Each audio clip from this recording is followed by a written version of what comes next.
Well, great. Thank you, everybody, for joining. I missed you all on September 2nd, although I got to admit, not all that much. We were celebrating our 25th wedding anniversary at the beach. Anyway, thank you for carrying on, and thank you for contributing to the session on September 2nd. I guess moving forward, we have a pretty full agenda for tonight. Dana, I gotta admit, I was a little confused about the agenda I got.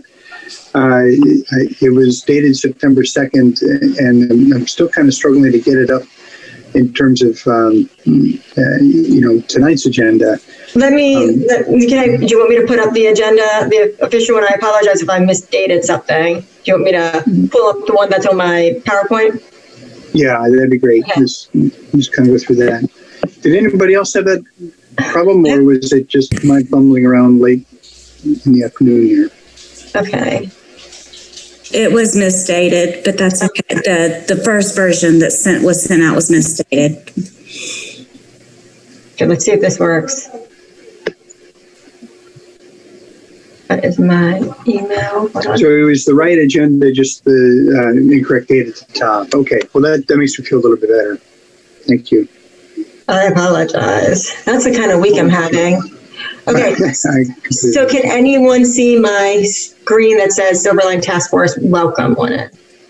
Yes. Okay, wonderful. So I'm going to put this up, and I'm going to go down to here. It says the 16th on this one, so.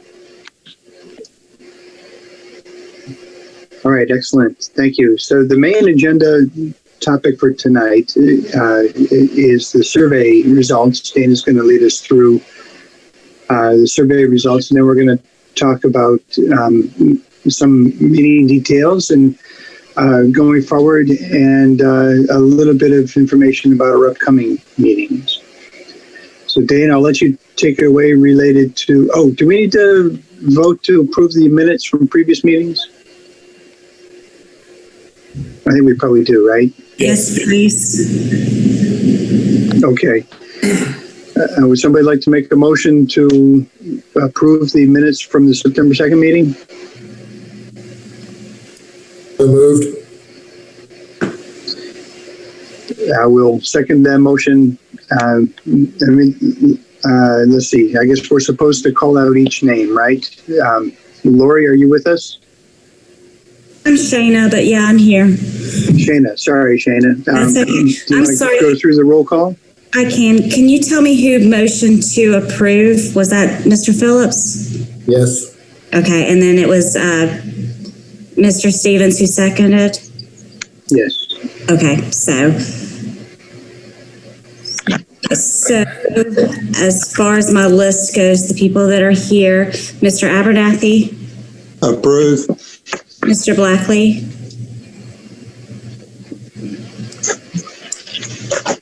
Mr. Blackley, are you still here? I need to unmute. I'm sorry. Approved. Thank you, sir. Sorry, I was muted. Oh, no worries. I do it all the time. Still getting used to this Zoom stuff. Mr. Dixon? Approve. Thank you. Miss Edwards? Approve. Is Chris? Yes. Mr. Hugh? Thank you.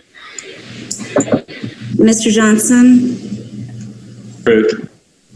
Mr. Lansom? Approve. Miss Lewis? Approve.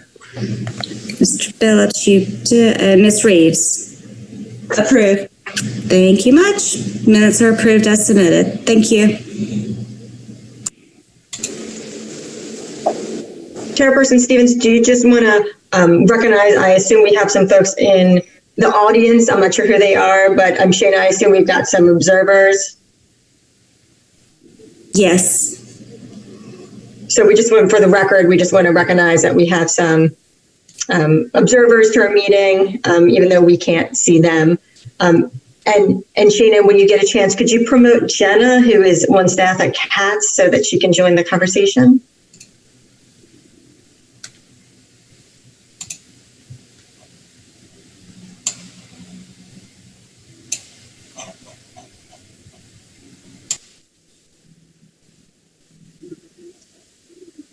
Shayna? Oh, I'm sorry. She's been promoted. Okay. Oh, wonderful. Okay. Thank you. I can't see everyone.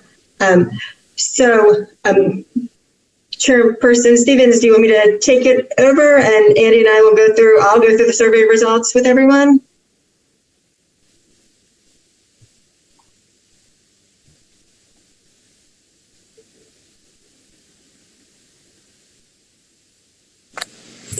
Bill's muted. Oh, no. Oh, sorry. Yes, please move forward with the survey results. That's the next item on the agenda. Okay, wonderful. So I'm going to go through the survey results, and Andy Mock with CATS is here. I believe Jenna as well is here with CATS, and they can hopefully answer some questions as we go through the survey results. Jay has a very large dog on his screen. Sorry, that was very distracting. Okay, so I'm not going to look at all of you. I'm going to pay attention to the screen, and I'm going to go through these survey results. I just want to apologize to everyone. I had it was the first time that I had used Google Forms, and there were some glitches, and I want to thank Shana publicly for helping me get that survey out to you all in a cohesive way. I'm not going to give up on Google Forms. I think it's a great tool. It was my first time doing it, so thank you for bearing with me. I'll get back to this slide later in the evening, but I want to start with the survey definitions. I do apologize for all the words on this screen right now. I am just letting you know that we had 11 things that we are looking at that you all directed me to survey you all on.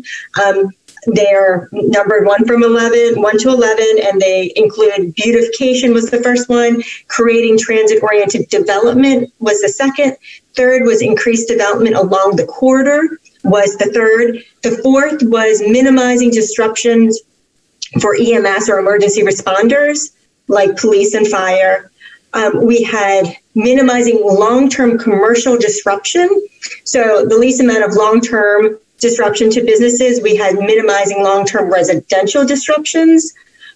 Then we had the short-term, minimizing short-term commercial disruptions and minimizing short-term residential disruptions.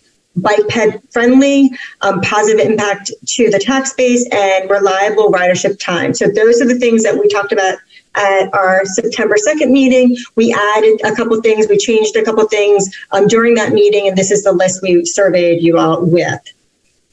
This is the corridor that we, surveyed you. We had to change up the map a bit because we had, we want to do those buffers around the station. So going from north to south, so this is north, and I'm not sure if you all can see my mouse, but we on the blue bubble at the top, that is where that would be the CSX alignment, and Sardis Road North is right along this corridor. Monroe Road is the green line, and the first bubble is the Monroe stop. Then you come down to the second green bubble, and that is Industrial Drive. That is the stop at Industrial Drive in that bubble. And of course, we've got these 3 lines. We've got the blue line, the purple line, and this red line. And those are the 3 alignments going into town. There's the purple and the blue bubbles. The purple and the blue line have shared bubble with the station that's on East Matthew Street at Trade Street. And then we have the station at Novant Campus it's sort of a red bubble, which kind of looks orange. But these 2 orange bubbles at the bottom, this is the ENT district, the bubble that is north of 485, and then south of 485 is CPCC. So those are the maps that you saw, and we can refer back to this if anyone has any questions about what we're looking at in terms of survey results. Okay. I'm going to hit you hard with these. I did not get this out to you beforehand because I was trying to leave the survey open for some of our members requested it, so I couldn't shut it down to pull the results. So with that said, I will highlight the findings for you, and I will send all of this stuff out to you, including all of the comments. So not only did you all want to change up some of the the questions, but you also want to make sure you had place to do comments, which I thought was a great idea. And so we have some comments to go through as well. So I'm going to go from north to south, and this is the CSX alignment versus the Monroe Road alignment. And go ahead. Excuse me for interrupting, but how many responses did we end up with? We only had 6. Sure. Total, we had 9 out of our 15 members responded to the survey. Okay, thanks. You're welcome. So I'm going to highlight some of the findings, and you all can ask as many questions as you'd like. I want to pull out some interesting information comparing these two alignments. So we have, like I said, at the top is the CSX alignment and Monroe Road at the bottom. And so you can look, if you start at with the CSX alignment, some of the things that stick out is the minimizing disruption for EMS. So I assume everyone felt that having the alignment go on CSX rails isn't going to disrupt traffic, and thus we had 6 people who felt that was they agreed with that statement. We also had 100% of folks felt that it would minimize the long-term commercial impacts and also minimize the long-term residential impacts. Again, my gut tells me everyone agreed to that because they feel like there's not going to be a whole lot of change in the area because it is on the CSX tracks. So I thought those were interesting. You all didn't agree on a lot, like 100%. So, to have those two things agreed upon, I thought was interesting.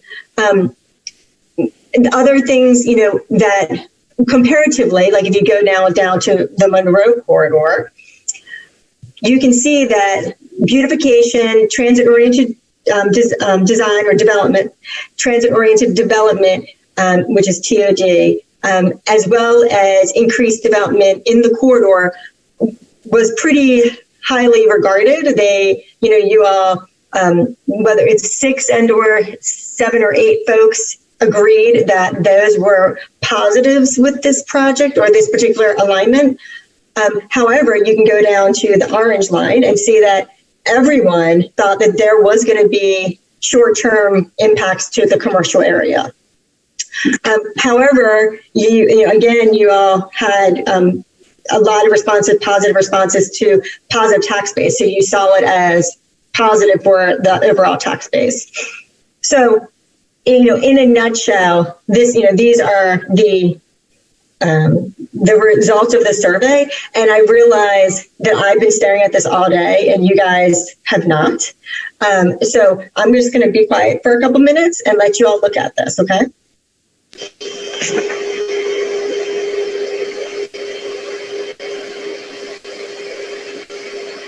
So remind us, Dana, what was the specific question around beautification?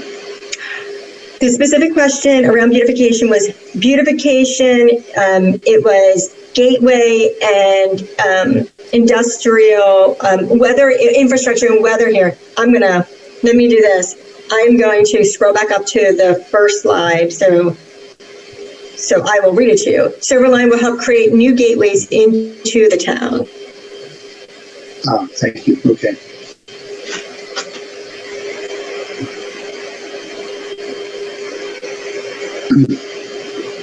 Okay. I am going to move down to some of the comments, which I thought were interesting. We had for CSX, we had 6 comments, and for Monroe Road, we had 6 comments. And I did not put all 6 comments because that would be way too much for y'all to read. So I picked a couple that were, they were all over the place, the comments. So I tried to pick ones that were different, and all the comments were timestamped, so I was trying to make sure everyone was represented and you saw one of your comments. So for CSX, someone wrote, at this time, this appears to be the best alignment, although information is lacking. Again, for CMX, while using a CSX alignment would appear to minimize disruption to current business, both short and long term versus Monroe Road, this alignment does not achieve the primary goals set by the town for development, beautification, usability, and tax-based growth compared to the Monroe Road corridor. So those are two of the samples of the comments from the CSX alignment. And then I think two pretty short ones from Monroe. One said not good for Matthews. The other said disruption, but worth it in the long term. And those were, again, some comments from Monroe. I will send you the spreadsheet with all the comments for all of these projects. Okay. There's silence. I will move on to the next section. So this is Monroe Road at Industrial Drive. And obviously there's nothing to compare it to, so it's just this one alignment. A couple things again, I've been staring at it all day and you guys have not, so I just want to point out a couple things. That transit-oriented development scored pretty highly. There was one person who disagreed and one person who was neutral on it, but everyone else seemed to think that it was agreed that it would provide opportunities for transit-oriented development, as well as increased development along the corridor, which is that second blue line here on the other side of that. However, once again, it's minimizing short-term to minimize short-term impacts for commercial. You all disagreed, which is basically means that you all felt that there was going to be impacts to commercial in the short term for doing this alignment. Again, pointing out that this is the only thing you all agreed on, and that's fine. But I think those are the big takeaways on looking at this alignment. And then I can reach you this particular alignment got 6 comments. I'll read you the 2 random ones I chose. This area is industrial and doesn't have much residential. The light rail in the area could beautify with art, work, and create multi-use paths. Beautification of this area would benefit Matthews and potentially new businesses. This is an underutilized and undeveloped, and the Silver Line station could change the characteristic of this half-mile area or more in the next 15 to 30 years. Caution should be taken on impacts of existing businesses and properties, both short-term and long-term. In addition, the engineering solution for the station and to bridge through this area should be an attractive and useful outcome and not an eyesore. I think you guys gave us some really thoughtful comments. So, again, two opinions that came out of the comment section. And I will continue down. Okay, I know. I'm sure this is too much for your brain to take in, but I didn't know how else to showcase this. So we have 3 alignments right now. We've got the Novant alignment that goes through Sam Newell and then up through the Novant campus. We have the West Matthew Street, which runs basically near Teams Road and goes underneath 51 and comes in through West Matthew Street. And then finally, we have the West Matthew Street alignment that uses CSX line and comes through downtown Matthews, through CSX, and then comes sort of curves off of that onto West Matthew Street. And there, you guys are sort of all over the place with this one, and I'm not surprised, right? This is probably the one I think we talked most about these 3 alignments. So again, I'm going to sort of highlight some things. I've highlighted a couple on each of these slides, just sort of bring some attention to what I thought were interesting. Okay, and bear with me. I did tell you that 10 people, or there's 9 people did, do these survey results. The way Google creates these charts, because they're right from Google, I wasn't able to create or modify these charts. They're not equal. So if you look at Novant, it only goes from 0 to 6.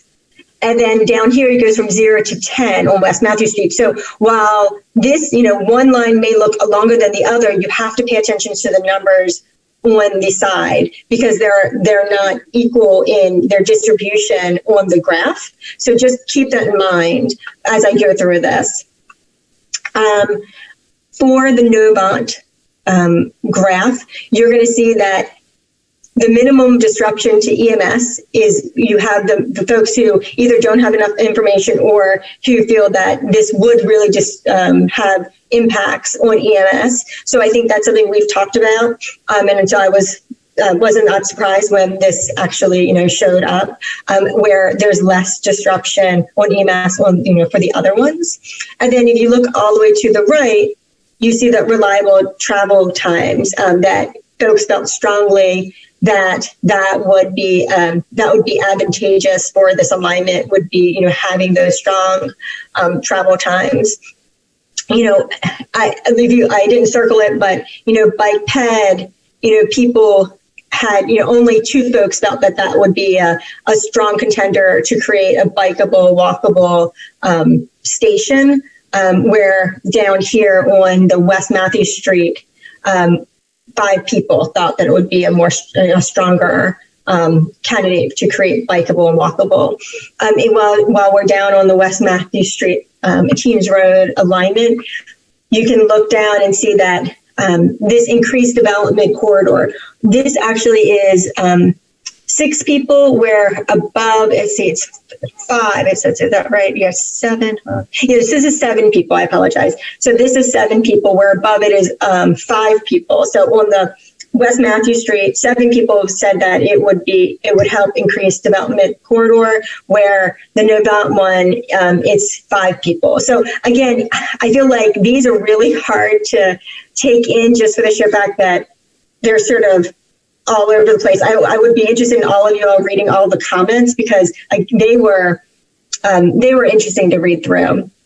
I will continue down West Matthew Street and Teams Road that everyone felt that it would be a negative impact on short term for commercial, that they would have some real short term issues in the commercial area, and everyone agreed to that who took the survey. And like I did highlight already, the pedestrian benefits of that you all thought this particular alignment had. And then, West Matthew Street, the CSX alignment seemed to get the least amount of love. Just the way that the numbers added up. And so the only thing I'm going to bring to your attention is really once again, they felt that this would be disruptive to short-term commercial without the benefit, some of the benefits of the one on Teams Road, like the additional increase in development corridor or potential TOD development. So, that it's hard to do takeaways from this at this moment, but, it is sort of interesting to see where everyone falls and what folks value.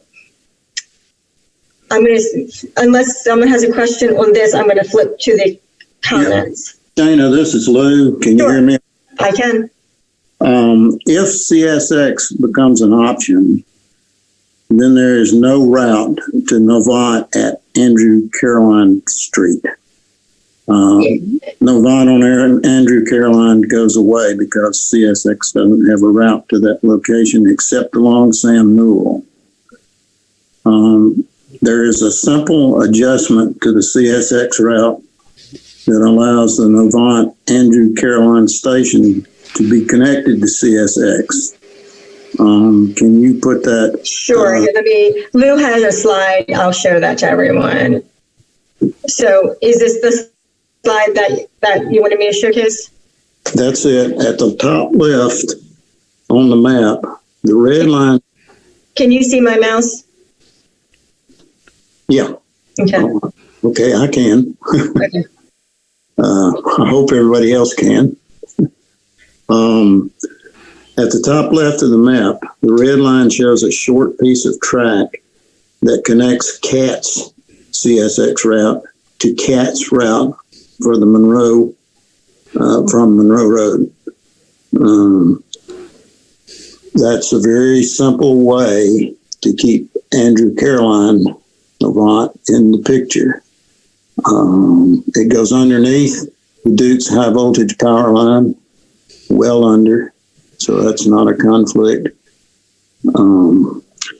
Also, if Novant should refuse the Andrew Caroline station, there's a possible option of a station at Sam Newell. This is just an idea for discussion, and I guess, are there any questions or discussions about what this would do? Can I clarify and see if I understand what you're saying, Lou? Are you saying that, currently these two, when you're looking at these options, you see that there is from Industrial Drive, there's a bridge, and then you have these two different alignment options, one going Sam Newell, one going West John Street. In terms of this alignment with CATS, this alignment here, this addition, you're saying that if CATS wants to have it on CSX, the route on CSX, then they can pull the train off of the CSX alignment and take it down Sam Newell. Is that what the suggestion is? That's it, generally. And that way, Andrew Caroline Station gets connected to CSX. If the CSX option is selected. If the Monroe Road option is selected, then I actually have another idea that would connect Andrew Caroline Station directly to CSX. Andy, do you have any comments on this? There's a handful of people with their hands up, but I want to see if Andy has any comment on this. I mean, I guess I don't want to sidetrack from your meeting on the survey. So if we can talk about the finer points of this, but I don't think there's anything, whether we can make that curve exactly as Lou draws or not, I don't think there's much wrong with the premise of what he's saying there about pulling off CSX and going over there. So I don't think there's, anything out of the table wrong with that. We probably can't make the curve as tight as he drew it there. And whether we can tie all that in without hitting without moving the remainder of the Duke power, we'd have to look at. I don't know if this was one of the options that we have as far as a minor deviation. So we have these little deviations here and there, connector pieces that aren't on every map, but they allow us to connect one option to another. So I think it's a pretty decent idea, and we can take a look and see if we've already got that covered. Okay, thank you, Lou. I'm going to cycle, unless people have questions about Lou's drawing, I was going to push back to the slides where it's showing all of the survey results, and then I know there's a bunch of hands up. Yeah, Jana has a survey question, and I'm not sure what Carrie's question is.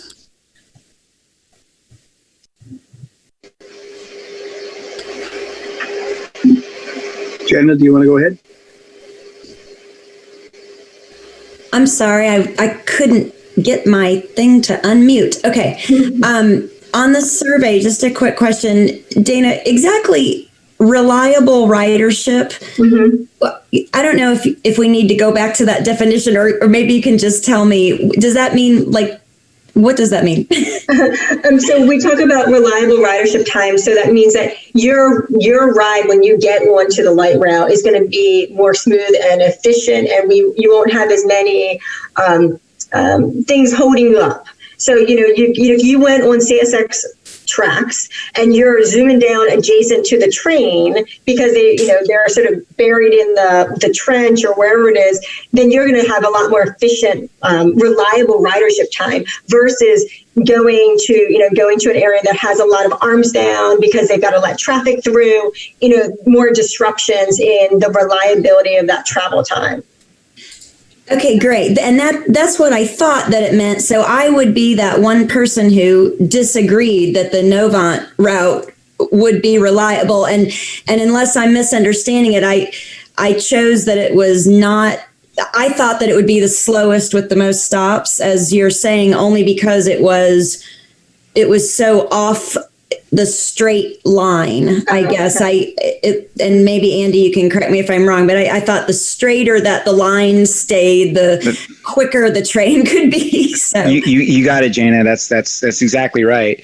So I mean, I think that the challenge is it's like splitting hairs a little bit, because the more crossings that you have, the slower your operations are going to be. You can look at some of our operations that are in parallel to railroad tracks. We have a couple sections of the Blue Line that are parallel to railroad tracks. They're very fast sections of track because we don't have many cross streets, so we can operate faster. But if you have a bunch of cross streets, you have to slow down a little bit. So there's a kind of a balance between the curvature of the track and your amount of impedance or amount of crossings that you have to deal with.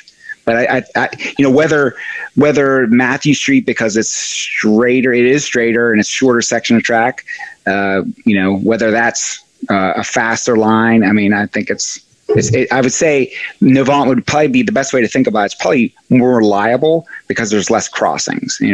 Speed and reliability are different things. okay, great. Thank you so much.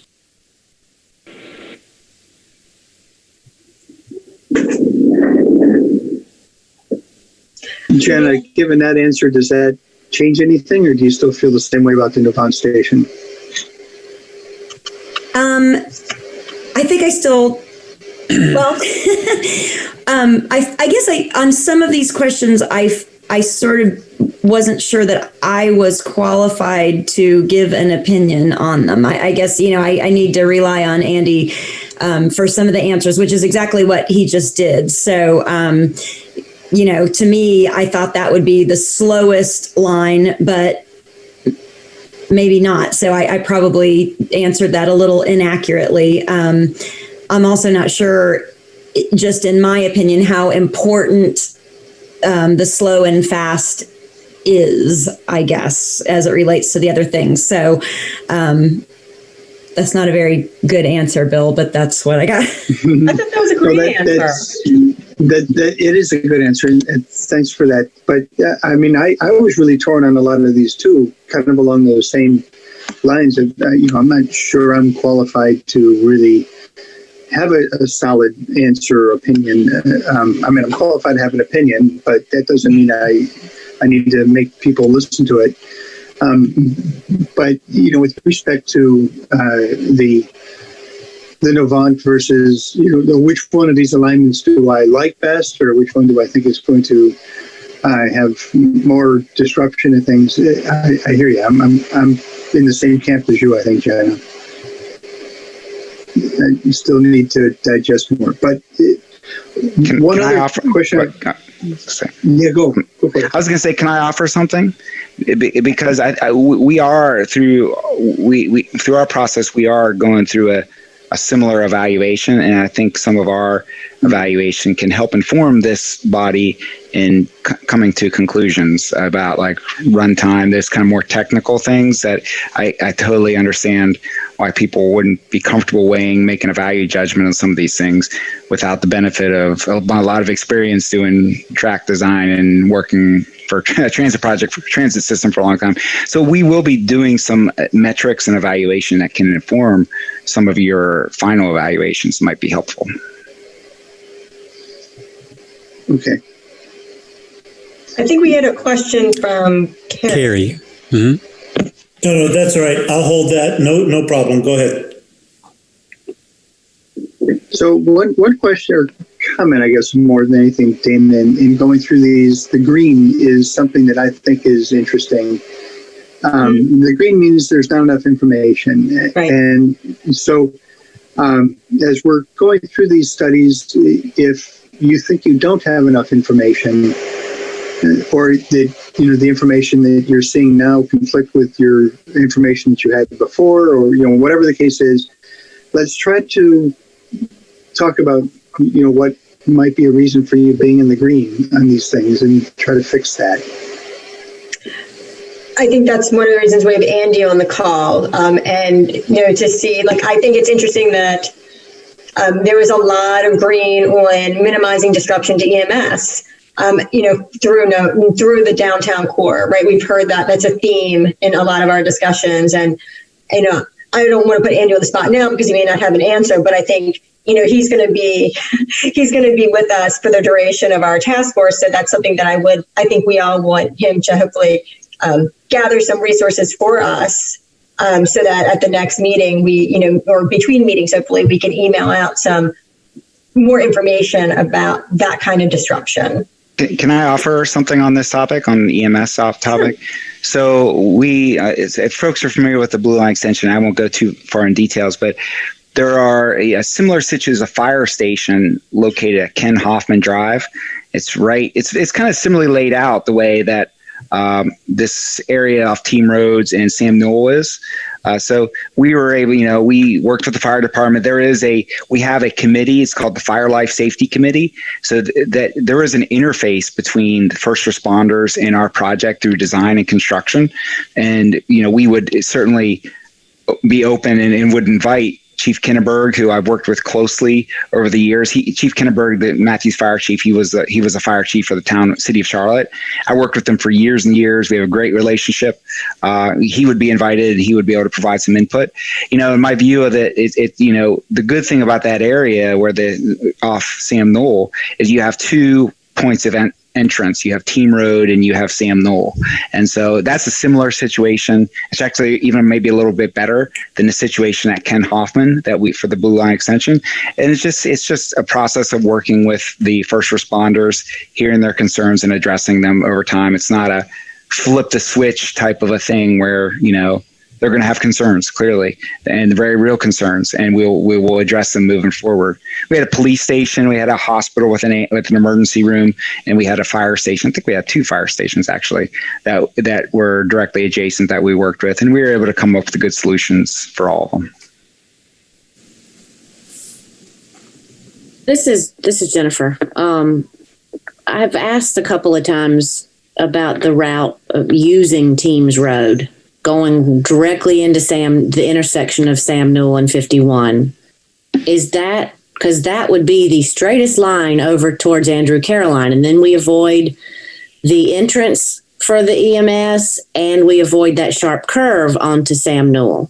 Do we have any information about that as an option, or why it might not be an option? Well, so we received the sketch that was done. I'm not sure who drew it.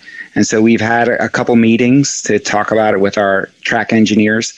Jenna, are you still on? I was going to have Jenna walk through it. She's a professional engineer, and I thought she might be able to provide some good color on the alternative and some trade-offs that would as part of it. Yeah, I'm here. Do I have the ability to share my screen? Oh yeah, can she share? Yeah, let me see. I'm going to stop sharing my screen. Let's see if that works. I'll try it. Do you have the ability to share your screen, Jenna? Yep. Yeah.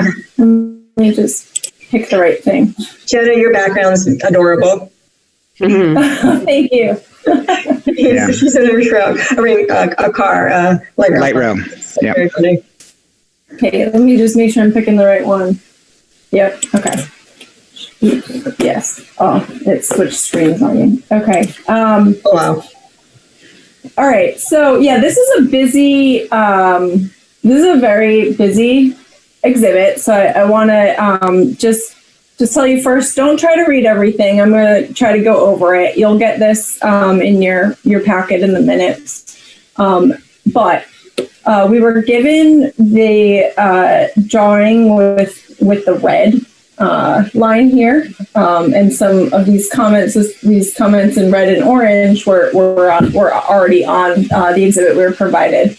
We went, as Andy said, we've had a couple of meetings with our engineers and design team, and we discussed a lot of these things. So the red line as shown here comes off of the CSX alignment and makes a curve here, travels adjacent to 51, and there's a note here for it to go underneath Team Road. There's also a note for a potential station option, and then it curves and goes and ties back into the locally preferred alternative here at Sam Newell. Knowing that, CSX may or may not be the alignment could be chosen, we also went ahead and assumed where that connection could be made to have an alignment that's of similar intent using that team road right of way. And so that's what the magenta is. That was sort of us just roughing in if we wanted to do something similar to what was intended with this one, where could that connect to the Monroe Road option? So that's the magenta. And essentially what happens is with this red line here, it's likely going to be very difficult to, when we're looking at this in plan view, that's like we're looking down at it. We're not getting the full picture of that vertical element, how it will rise up and then come down. And so this whole area is very challenging geographically from that standpoint. And CSX is lower, and 51 is really high. And so it's about how do you negotiate that those grades and still stick within our stringent design criteria. We're pretty limited by what our trains can do, and therefore we just don't really have that same freedom. We also don't want to create a roller coaster feeling. So we definitely have some concerns here that the profile, that's that vertical piece, might be difficult to make work in this area. It would be 51 is really high, as I said, and there'd be really high walls here. But we also would have a challenge being up high and then getting under Team Road here, and then coming back up before having to go under Sam Newell. So what would likely happen is that you would need to make it a tunnel from pretty close to where the station is, and all the way underneath. It'd be a tunnel underneath Walgreens and pretty much all the way back to here, likely. And that could become extremely expensive. Another thing I was talking about is our very stringent design criteria. So this curve here is a little bit tighter than we would likely be able to use. So it would probably be a little flatter, a little broader. And that would definitely take this Walgreens property, because when we're building a tunnel, we wouldn't procure a tunnel boring machine. We're not going deep enough for that kind of equipment. So what we would do is we would buy the property, demo Walgreens, and then cut a big open trench in that site and build our light rail and then cover it up or not cover it up. That sort of, that if it's a tunnel, we would cap it. But yeah, so that, as you can imagine, that gets pretty complicated and expensive. But so that's just something to keep in mind. And obviously cost is something that gets factored in as we make decisions. But regardless, we don't know exactly what that would do to this station either for either of these options. The broader curve could end up pushing this platform further off the screen. And so we can't say today, with the information we have, what that would do to that station. If you went with that magenta line, again, we would likely need to take Walgreens. Again, that section would be tunnel. And we would also likely need to take Team Road. We'd need to be able to get under or over CSX here. So we're coming underneath Matthews Township Parkway 51, and then we'd need to start climbing. And so in order to do that, we'd need this space here, and it'd be large walls as we climb up and over CSX, and we'd have this conflict here with the transmission line. And again, there's a drawback there where right now the EMS has two access points. It has Cruise Road and it has Team Road. I know that the access to Team Road off of Team Road is slightly limited, and Cruise Road has more free flow access for the EMS.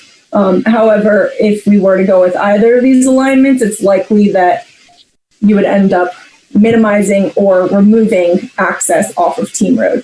So that's something to consider that could end up actually being more detrimental to the EMS's access.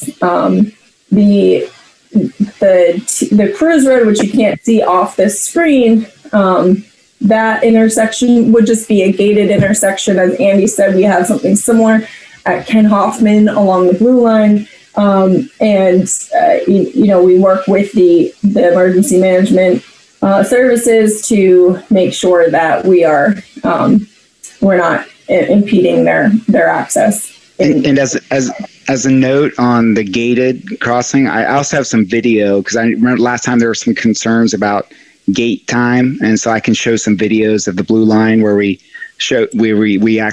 gate times, because it seemed like there were some concerns that the gates would be down for long periods of time, and so I took some video. I went out and we got some video to show exactly how long gate time is. So we can talk about that in a minute, but I think to me that the takeaway when we really looked at this is that the trade-off is Team Road, and it's unlikely based on what we're seeing we can retain Team Road and get over CSX and under 51. And so the trade-off is about that access point. And so that's our gut at it. Now we haven't fully designed this or anything, but looking at it at a high level, that's kind of what we see as the big trade-off on top of the Walgreens, and who knows what it does to the station on Novant. It could push it further down towards Matthews, Mint Hill Road, and we don't at this point, we don't know where it goes. And so it does have kind of a trickle effect. So it's really possibly more concern for that station than yeah. So, and I don't think I actually explicitly said this, but yeah, this station definitely wouldn't be able to happen. And then this would be altered likely from where it is now. Yeah. Right. Is it just because, we're talking about, unless we do the CSX coming into Matthews, we're talking about having to go over CSX anyway. Is it just the fact that there's such a grade difference from 51 down Teams Road right there? Is it this long bridge basically that's such a problem? I mean, that's a really big problem, and we're going under 51. So we're kind of contorting ourselves into this, this geometry to minimize the visual impact. That was the marching orders coming out of the system plan to get under 51, and then we have to somehow get to the other side of CSX at some point. So if the Sam Newell route is preferred, we're not going under the road at Matthews Township. Yes, we are. We are. Yeah. So you're still going to have to tunnel. Yep, we're still gonna have to cut and cover, but but the issue is the big trade-off is Team Road, and how important is it? And to me, I guess if I was the EMS, if I was the first responder, I would want that second point of access, because who knows what can happen on Cruise Road. Yeah. To Andy's point, so the tunnel here would be shorter than a tunnel if you were to go here, which we don't even know if we could then come up from a tunnel here to then go over here. Well, what's happening on that corner right there? I mean, there's a wooded corner, and then there was a building behind it that's now gone. This where it says condos and apartments in orange near the station. That whole corner is empty, so I just didn't understand why. We don't know. Okay. Yeah, we don't know. Maybe Jay knows. Yeah, that property's been for sale for many years. There was a proposal for a gas station and potentially a bank about 2 years ago. And I do know that the property owner is still actively seeking to sell and develop the property. I think they may have torn down. There was a church or a building used for a church for some time. Do you want me to show that video of the crossing? Is that helpful, Dana? Okay, can I share my screen? See if I can do that. Let's see if I can pull this off. Okay. So this is one video, and apologize the fast speed. It's not intended to be. We took this video for other purposes. It wasn't to minimize the crossing, the gate downtime. It was done to evaluate pedestrian queues at a crossing. This is the Carson Street station in South End. And so what I'm going to show you is how our normal day-to-day operations work at a particular station. And so just for reference, because the video's sped up, the normal gate downtime is 45 seconds. So if you don't have a station, if you do have a station, then the entering train is 45 seconds because it's coming into the station. The gates come down ahead. When it's in the station, the gates go up. The station, the train that's in the station will hold the gates a little bit longer, and that can be up to a minute and a half. So let me just kind of run this video, just kind of give you just a reference. So this is a Carson. It's a northbound train coming in. You see over here, the gates come down and then they go up. This is the key area to watch over here. So there'll be some time will elapse. Everything's moving, lots of pedestrian activity in this area, lots of vehicular activity. And then there's going to be some other trains that's going to kind of show you how a normal gate sequence works.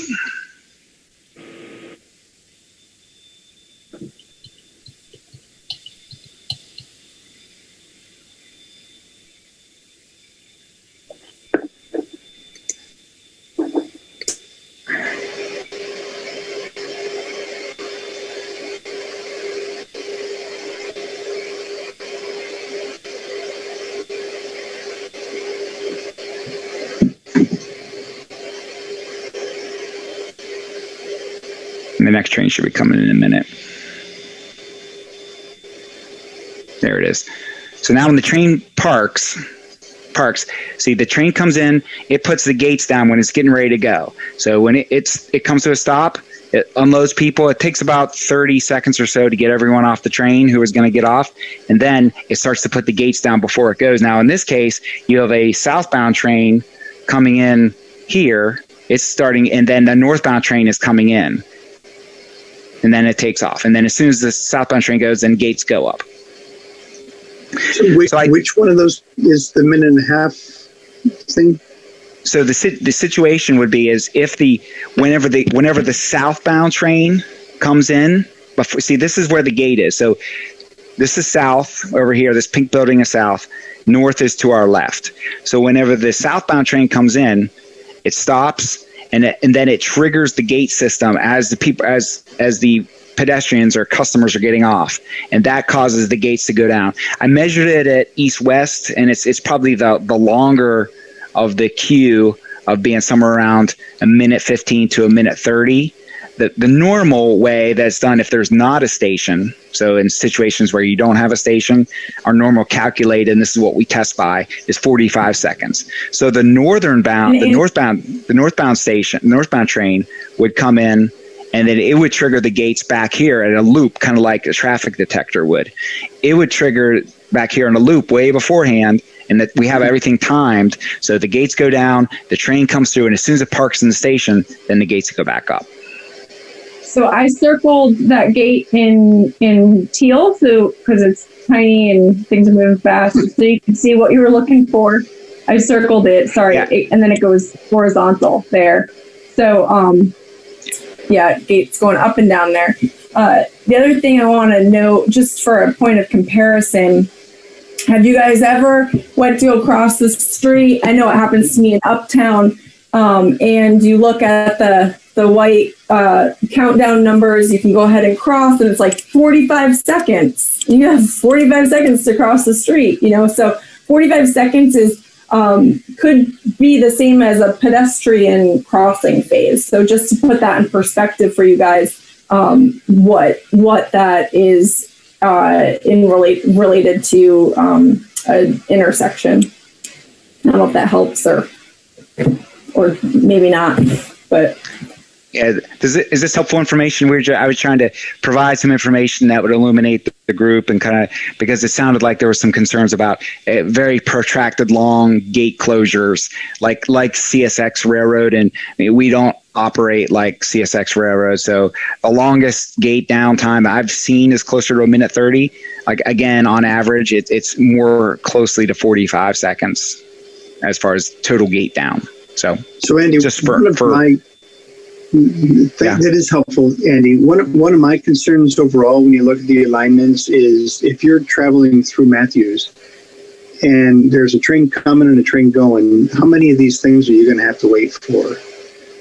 And if the answer is more than whatever is our kind of guiding principle, if you're waiting for more than a couple of trains, and we think that's too many, what can we do for the obvious routes through Matthews to minimize those crossings that would potentially be where you'd be stopped?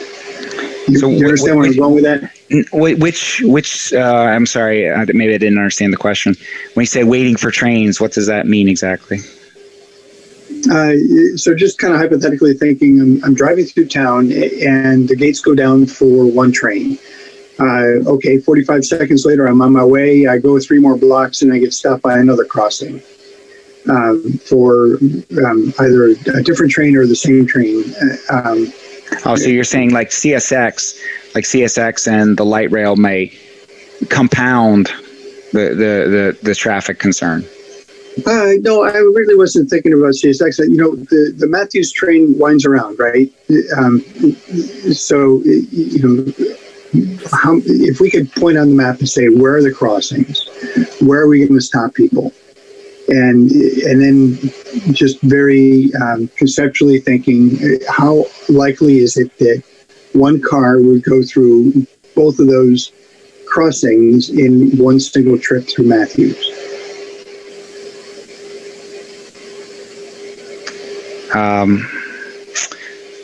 So I guess I would say so the vehicle in the direction.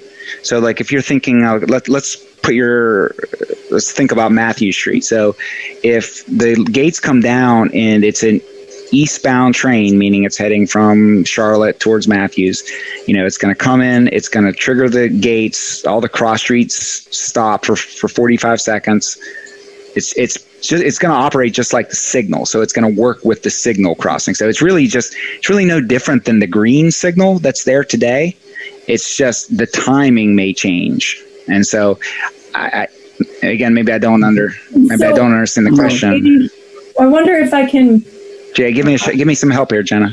I don't know if I can. Sometimes I overcomplicate things, but so one thing I think you could try to think about is it's like the light rail vehicle is in its own lane and it's getting a green light, and the lane next to it, because there will be traffic next to, there will be a lane next to it.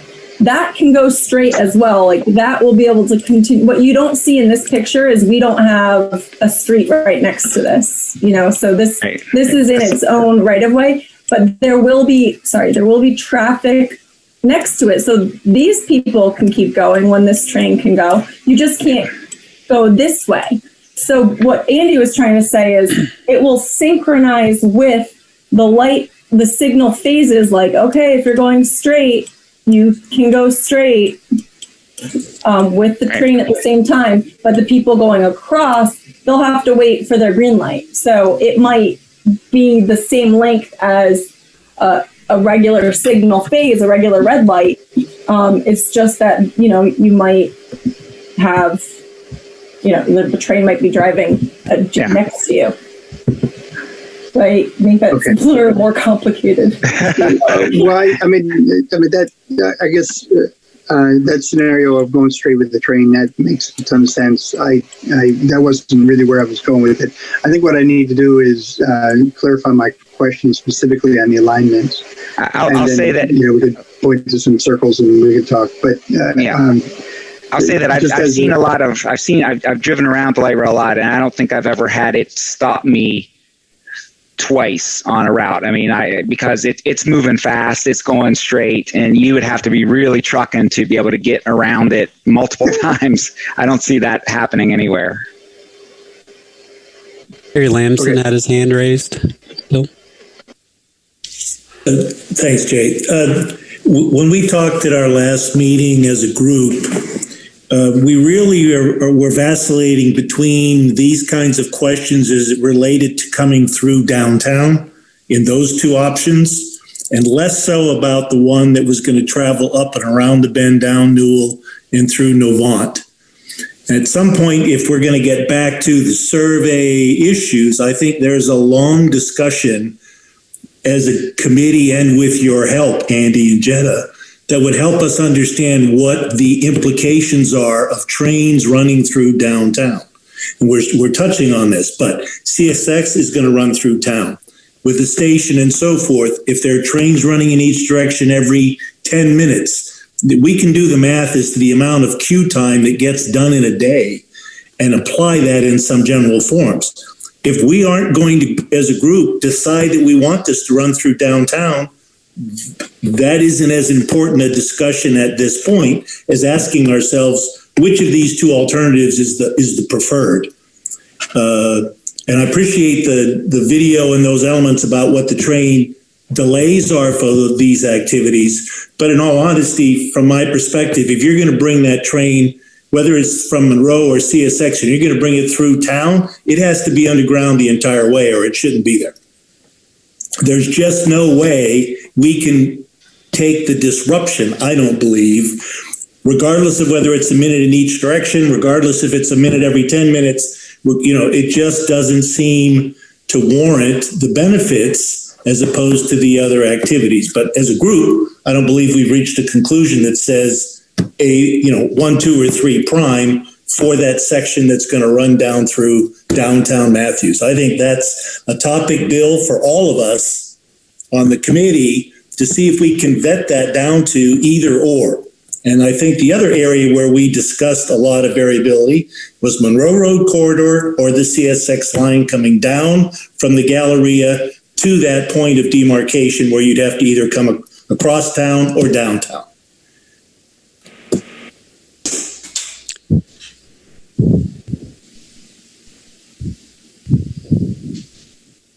Are there any other questions before I wrap up this Novant? I see participants have their hands up. Jana has her hand up, and I may have missed somebody else. We have another one. Hold on.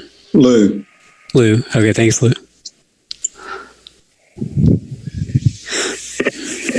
This is Jana, and I want to present another point based on what Carrie said. I agree that we kind of need to decide on a route before we get too much into the weeds, but I want to put this out there. One of the reasons I like the downtown Matthews route and the station on Matthews Street better is because I think there will be some stops. And if that sounds crazy, I'll explain. When DOT a couple years ago started talking about super streets and bringing basically a huge highway through my town, I gathered all the information I could. In fact, if you live in my house, you're not allowed to drive through downtown Matthews. You can drive there if you are going to a restaurant or the library, but you will not use it as a throughway because there are too many pedestrians and too many bikers, and I want it to be that sort of walkable town. And so in the all the NCDOR and no super street discussion, I kept thinking, what can we do to downtown so that people will not want to drive there? And somebody mentioned speed bumps at one point, and which I thought was a great idea. But if you put a train through there and it stops traffic or slows traffic, I think it will force the traffic to drive around downtown Matthews, which is exactly what they should be doing instead of through. So it's just another way to look at it. My 2 cents. Going back to the gates, that's the Trade Street gate is not the only gate involved.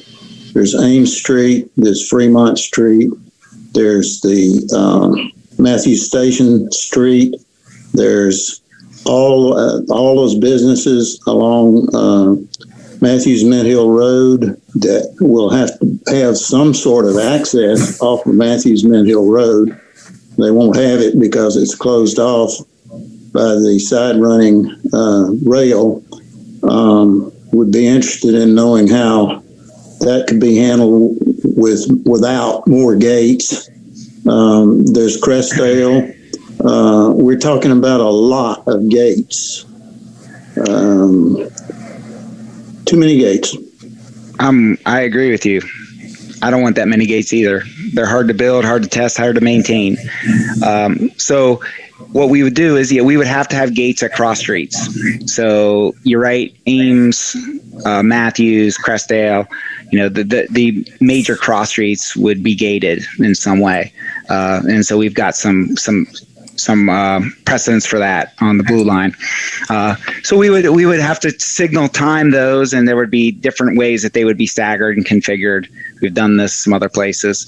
Regarding some of those driveways, we certainly would not be gating every driveway along Matthews Street. Although there are many properties along Matthews Street that have driveway access to Matthews Street, and we would reconfigure those. We would, either give them an alternate access to a public street in some way. I agree with you, Lou. We can't have 20 gates across every driveway. That's just not something we're going to do.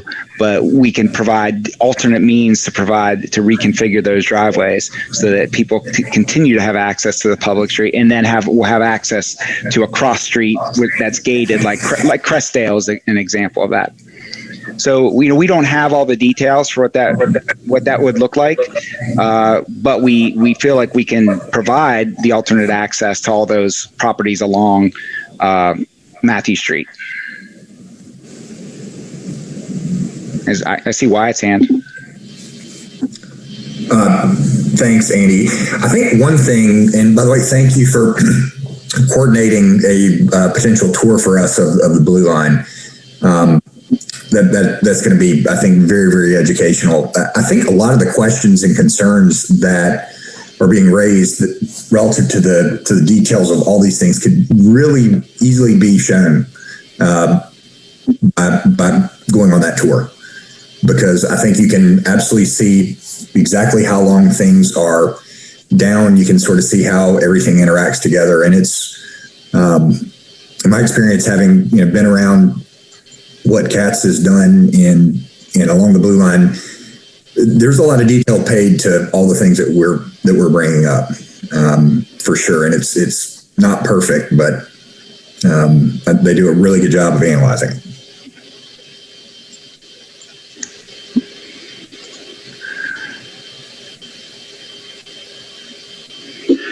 We have some other folks with their hands raised, I believe. We've got Lou and Jenna. Oh, Lynn, do you have a question?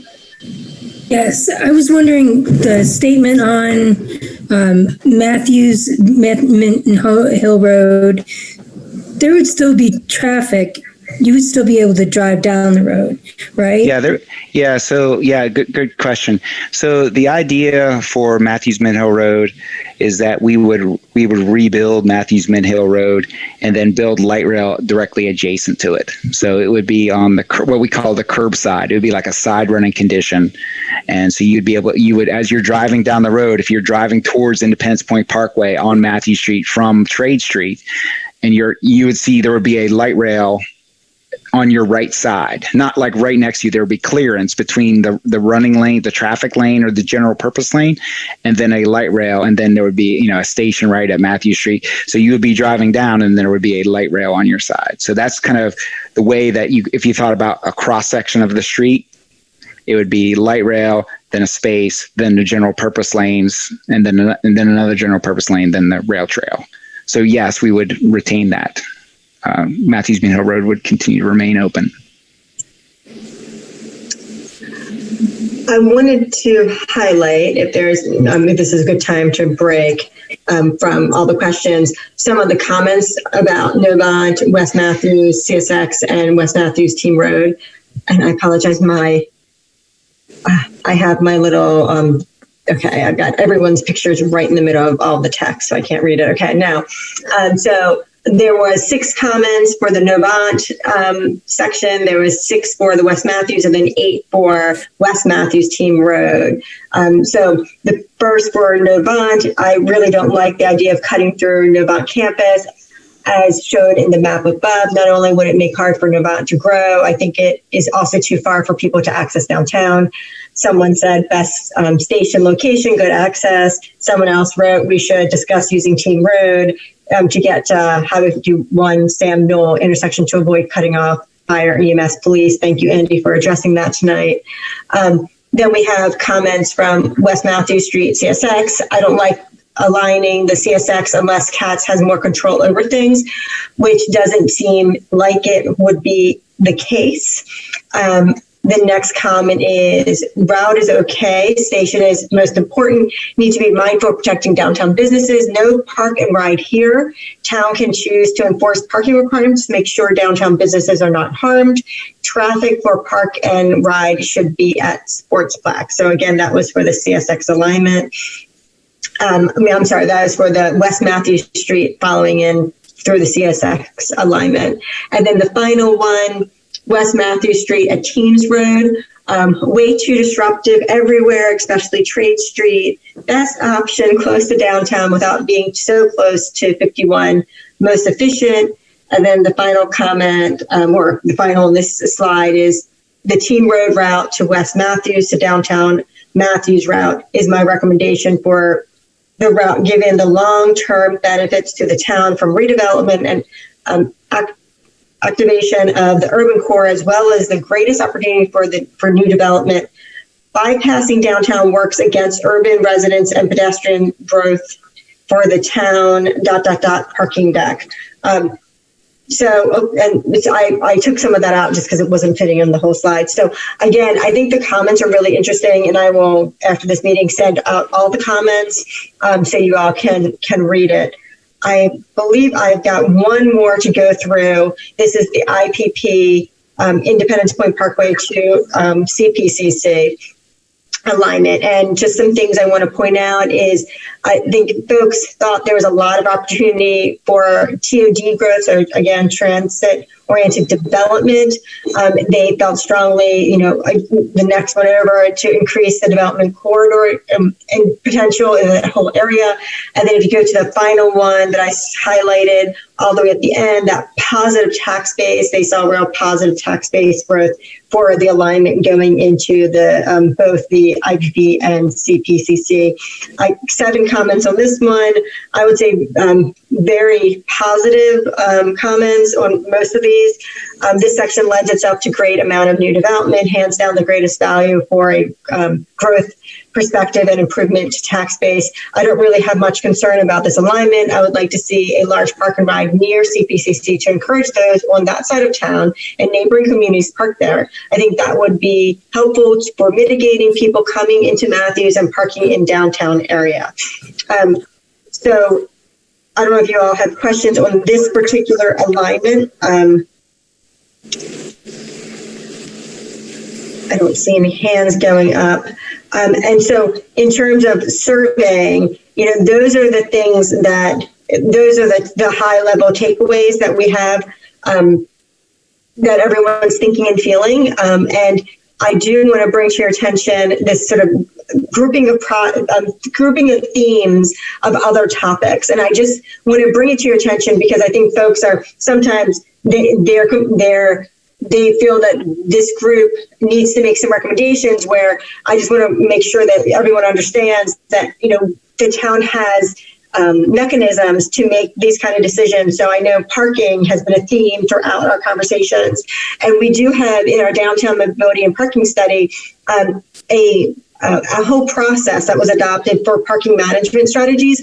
It was just passed in July, so nothing has been implemented yet. But I've heard talk about concerns about that things aren't enforced now, and will they be enforced in the future? And I think that's important that not only do we have this new document in place, but we also have the Transportation Advisory Committee. And I apologize, the committee got taken off that the slide, but which is a standing committee that deals with everything that deals with transportation, including parking. Art is one of those other things that we've talked about. our station. And we do have an art committee that's through Public Works. I'm sorry, that's wrong. Through Park and Recs that deals with art in our town. I've heard a lot of questions around density around the stations, and that is, planning board is well equipped to handle those things.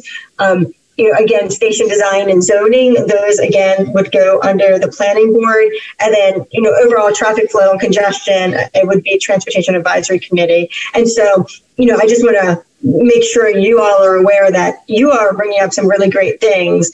And then we as staff, depending on what your recommendation is and how you want to structure it, can make sure that those items make their way into their appropriate standing committees. And I think, did a hand go up while I was talking?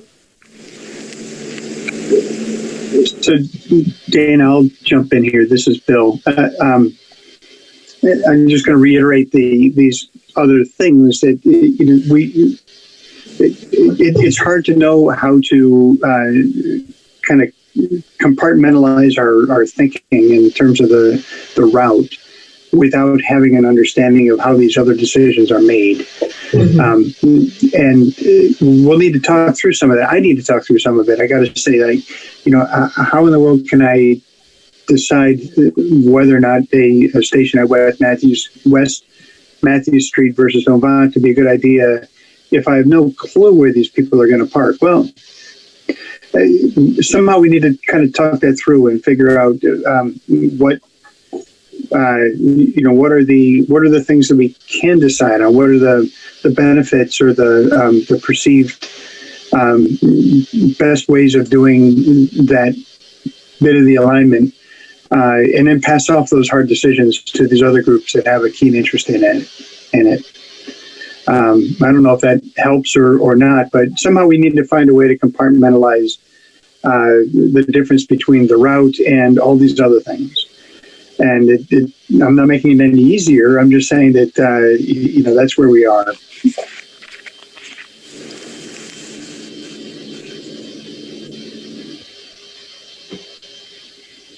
Okay, back to you, Dana. So that's the end of my presentation in terms of the survey results. And so is there any other questions pertaining to the survey results? I would like to just say that, we have our, the survey and the things that we have, you all have put value on. CATS has their own process, and that's something called the scorecard. And that's something that they will be presenting to us in October. And that's their matrix. And some of the things like the reliable travel time and things like that they can quantify will be on their scorecard. So I'm not sure if how to move forward at this point, but I think it's important to know that we will have more data from them if that's what the task force wants. Because right now, like some of you have said, the survey that we did was much more your gut feeling about things, right? As opposed to data-driven process. CATS has a very, very data-driven process with some public input that they wrap around it.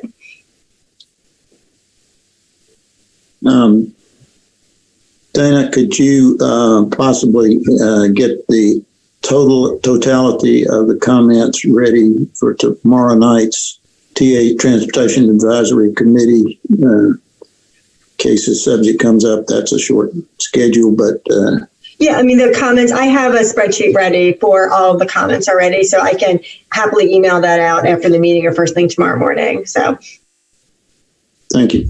You're welcome. Gary has his hand raised. Thank you, Jay.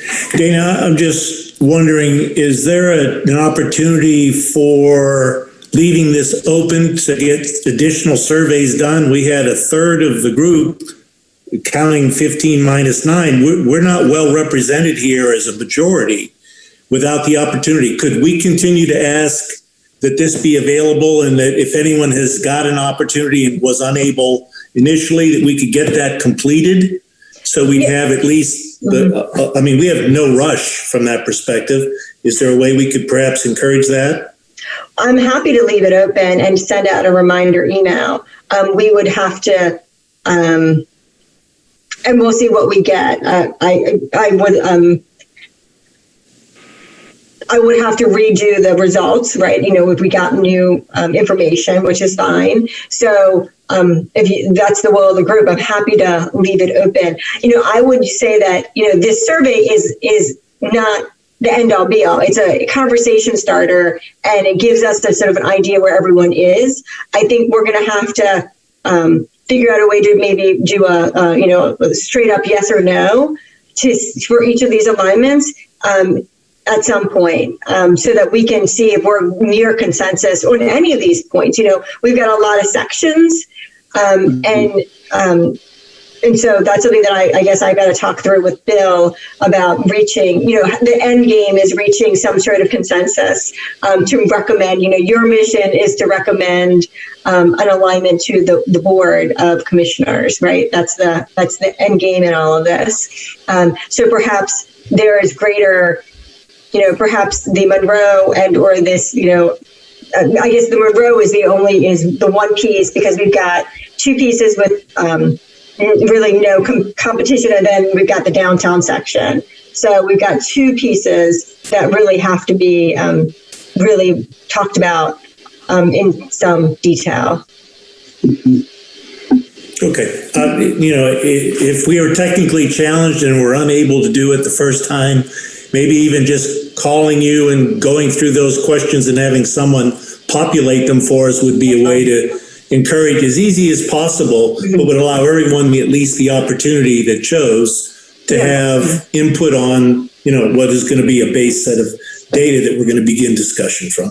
That's all. Yeah, and Carrie, I'm absolutely fine with leaving, easy enough for me to keep it open. I can, send it out if that's the will of the group. I'm happy to send a note tomorrow saying, hey, it's being, it's open again, please. If you didn't get a chance to fill it out, don't fill it out twice, but just, if you haven't done it yet, please fill it out. Let me share my screen again, and so that we can talk about sort of the next couple issues. Going backwards, so bear with me. So we've got something to Bill. Do you want to take over the agenda item 3?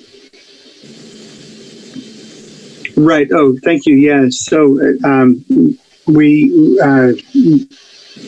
I think basically we need to decide: are we going to continue to meet on Zoom meetings, or are we going to try to meet in person? So let's kind of let the floor open for discussion. And I got to say, this, in this pandemic period, my take on this is that we have we each have an opinion and a gut feel, a tolerance of risk or not, or whatever, about being out in public and being near other people, being indoors with other people and such. The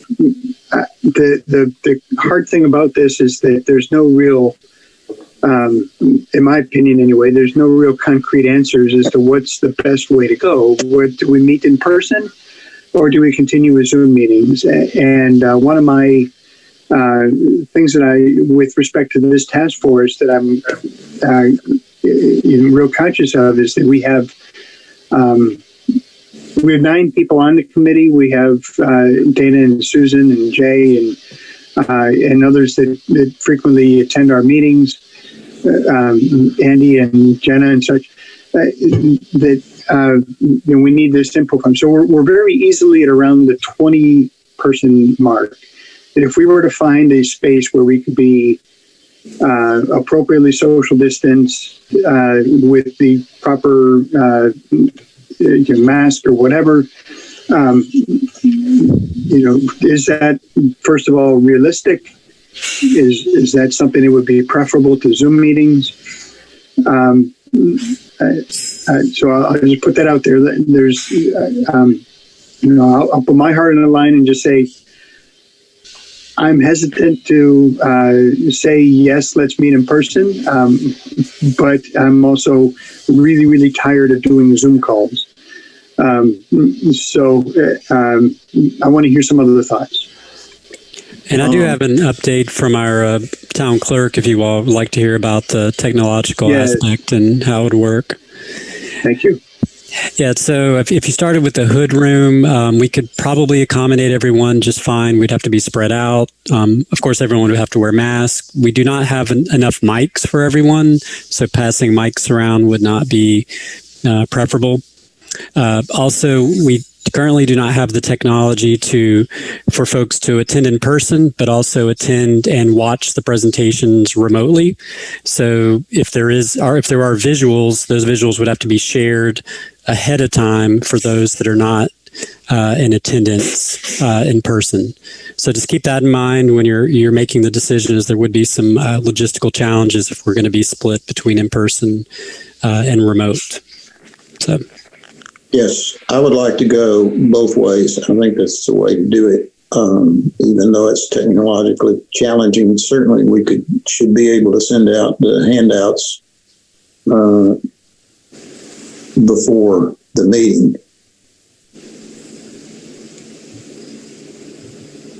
So Lou, you're saying that we would allow some people to meet in person for the people that are able to and comfortable with meeting in person, and have a Zoom call where we can include people that are not comfortable or unable to attend in person. Is that what you're proposing? Yes. Okay. And it would not be Zoom. It would be a conference. I'm sorry, I didn't mean to interrupt. It would be a conference in. So it would be an audio conference in for those not in attendance at the meeting. Gotcha. And in terms of what sort of capacity do you think we could manage in person with our own mics and such a way? So one of the concerns is that it would be hard after you get a certain number of people in a room, that we could be both socially distanced and audible. Yeah, I mean, one of the issues is obviously speaking through the mask. I think we've all dealt with that you can't hear. Folks can be a little bit muffled. And I don't, in terms of, is it appropriate to pass mics around and share? Probably not at this stage. That's something we used to do at planning conferences. So everyone would need to speak up through the mask at a distance in the room. Staff, we'd probably have some people at the dais where council sits, and then some people out at tables set up in the center of the room. So we would be spread out. We've all been in the hood room before. We would be spread out all over that room to achieve distancing for up to 20 people. I'm sorry, Jay, let me just add. So we have counted up at the dais, there's about 4 mics available that are 6 feet apart. Mm-hmm. I have 4 handheld mics, I believe, maybe 5. I texted Lori. I think she said we can accommodate 5 at the dais, and we have 4 to 6 mics that we could put out at the table. Now, anyone who wanted to attend, because it is a public meeting, there are 15 seats in the audience, but some of that would be taken up by task force members if they're in attendance. Does that make sense? Mm-hmm. So we have 4 mics and some table mics, and then potential space for public. Is that what I'm hearing? Yes, depending on how many task force members. I mean, we've typically there's been 3 to 4 task force members who have not shown up each week. So we should be able to accommodate all in the hood room. Bill, I would like to also point out that hopefully we are all going to be together in some capacity on the 22nd of September for the Blue Line tour, I guess, assuming everybody would go. And that also might present us an opportunity, given the context of what we're going to be seeing, to address specific concerns, and probably having Andy and Jenna help us share with them the concerns that we want to see examples of, and then have that highlighted as part of the tour might be helpful. Thank you, Wyatt. And we do need a kind of a head count. So we have a lot of things to do to make that happen. So we have to get actually a special train. We have to get parking. We have a lot to do. So we really need a head count to make sure that this is a worthy endeavor. So that would be helpful tonight to hear how many people will attend.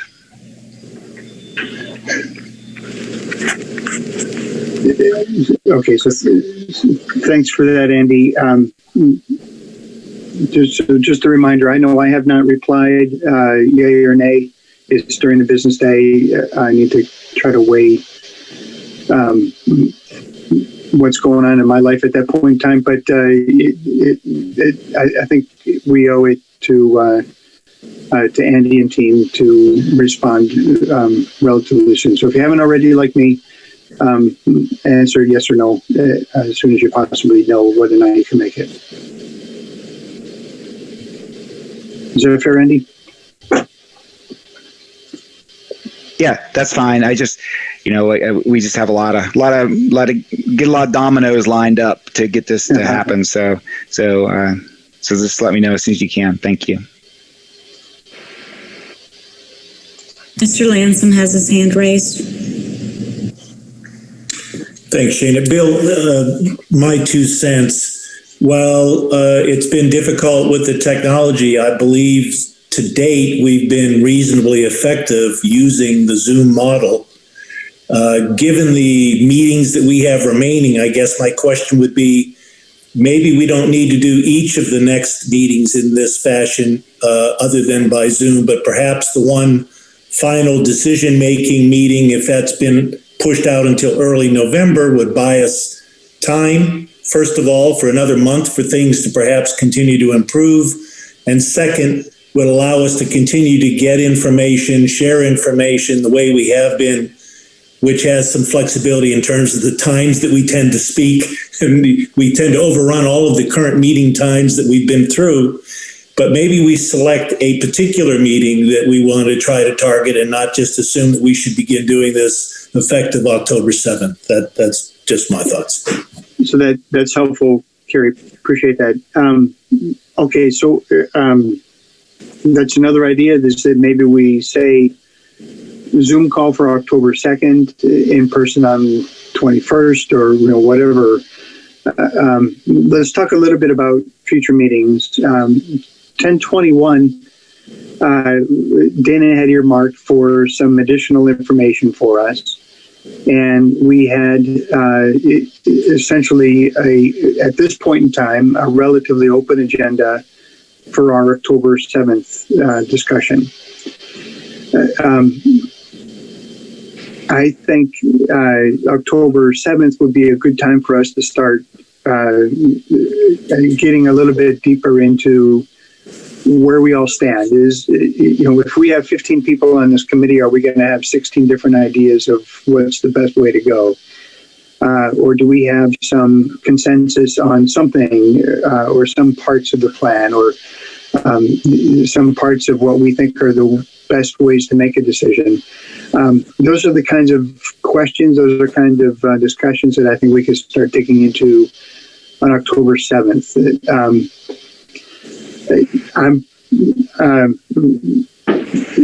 And then on November 4th, we basically have to come up with what we are going to take back to the board on the 9th. And then I'm going to present, most likely it'll be me anyway, present to the Board of Commissioners on the 9th of what we decide. So that said, we have 3 more meetings. And we have the 22nd ride along on the blue line.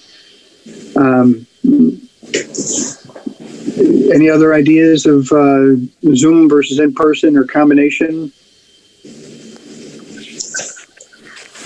Scott, for what it's worth, I'm comfortable either way. I think this is effective, but I'm also very open to meeting in person if that can be as equally or a bit more productive.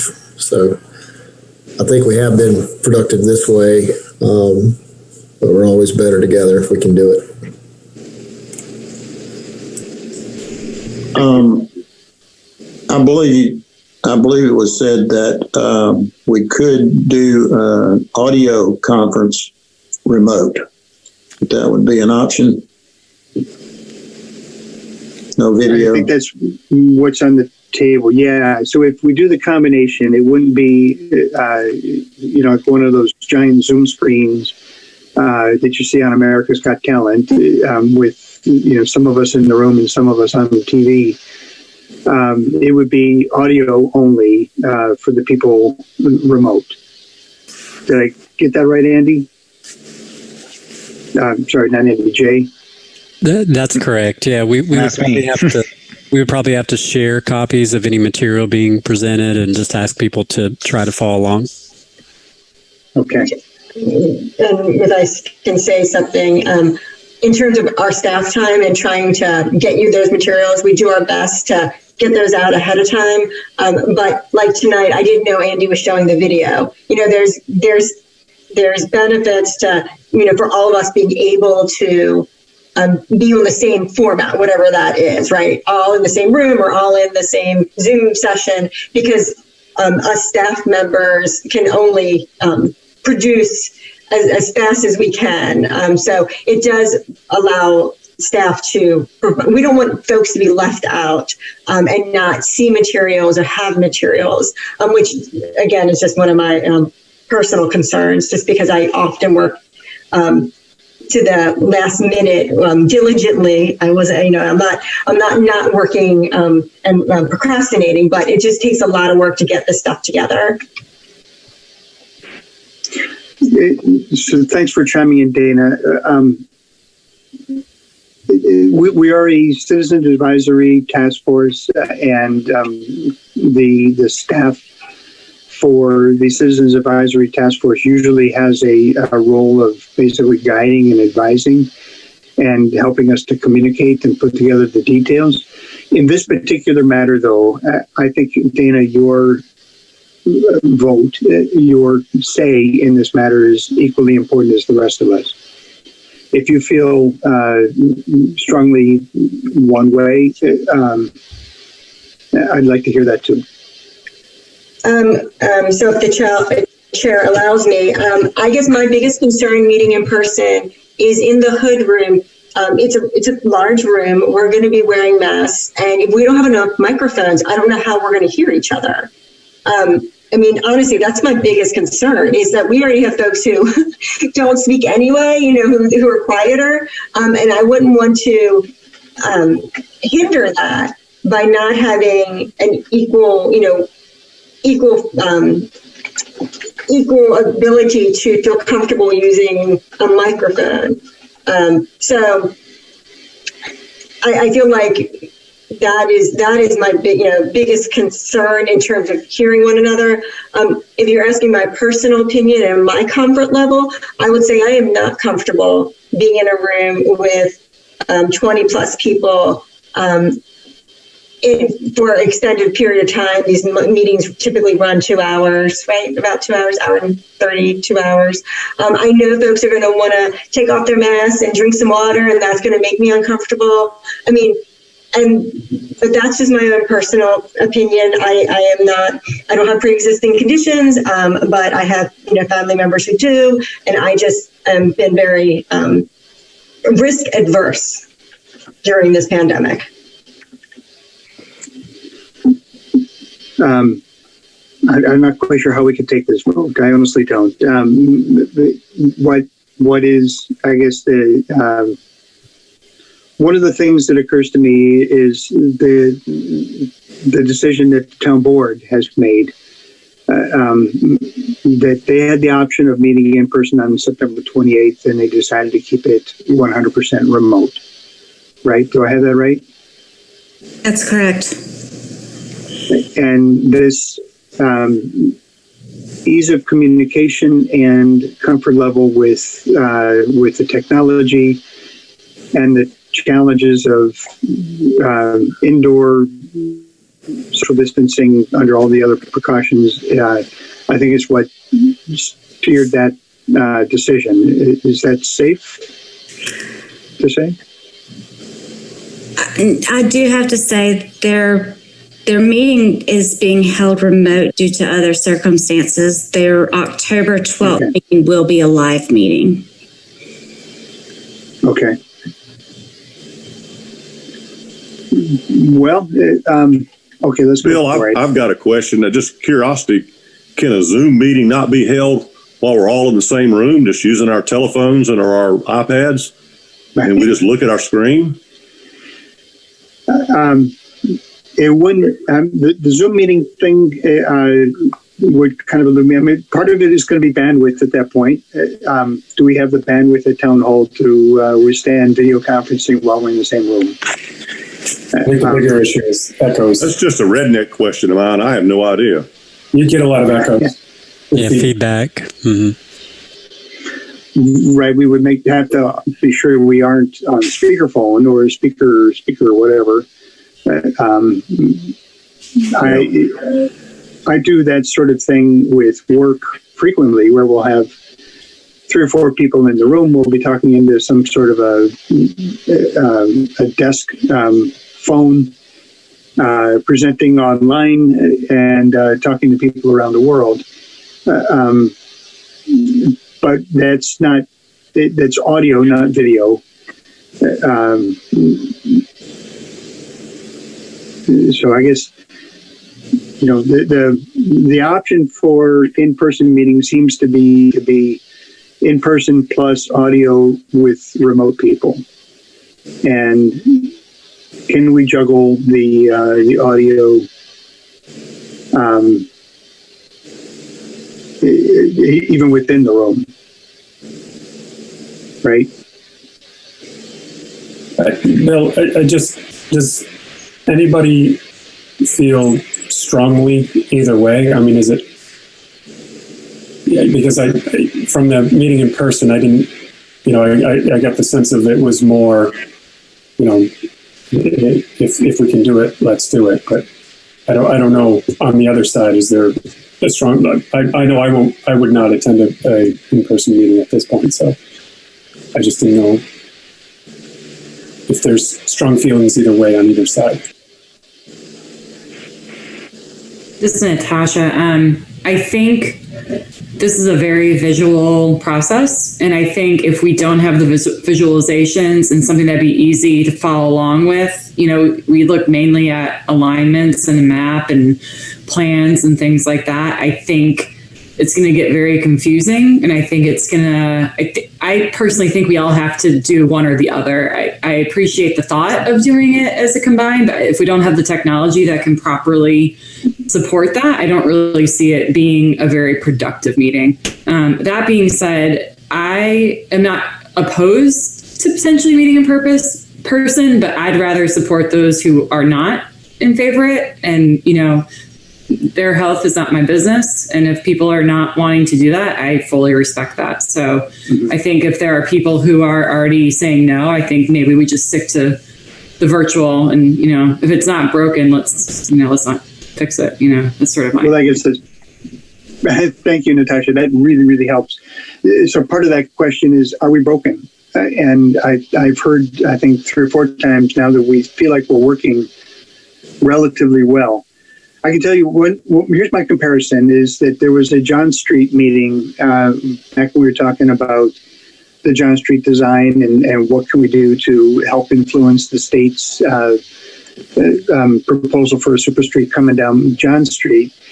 And we had some really creative things. We had cutouts. We put the cutouts onto maps, and we tried to come up with new designs, and it was a very collaborative, very shoulder-to-shoulder sort of thing. Now, obviously, that's not going to happen.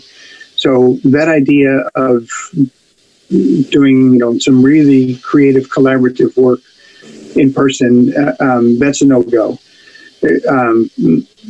There were some other things I think about that committee that might have been just as well to be online, to be fair. So, okay, well, tell you what, unless we hear any other opinions or input now, I'm going to just kind of throw it out there.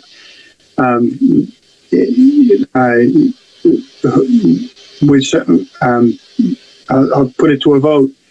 I'll put a vote out that we continue with the Zoom calls for the October 7th and the next meeting after that, the 21st meeting.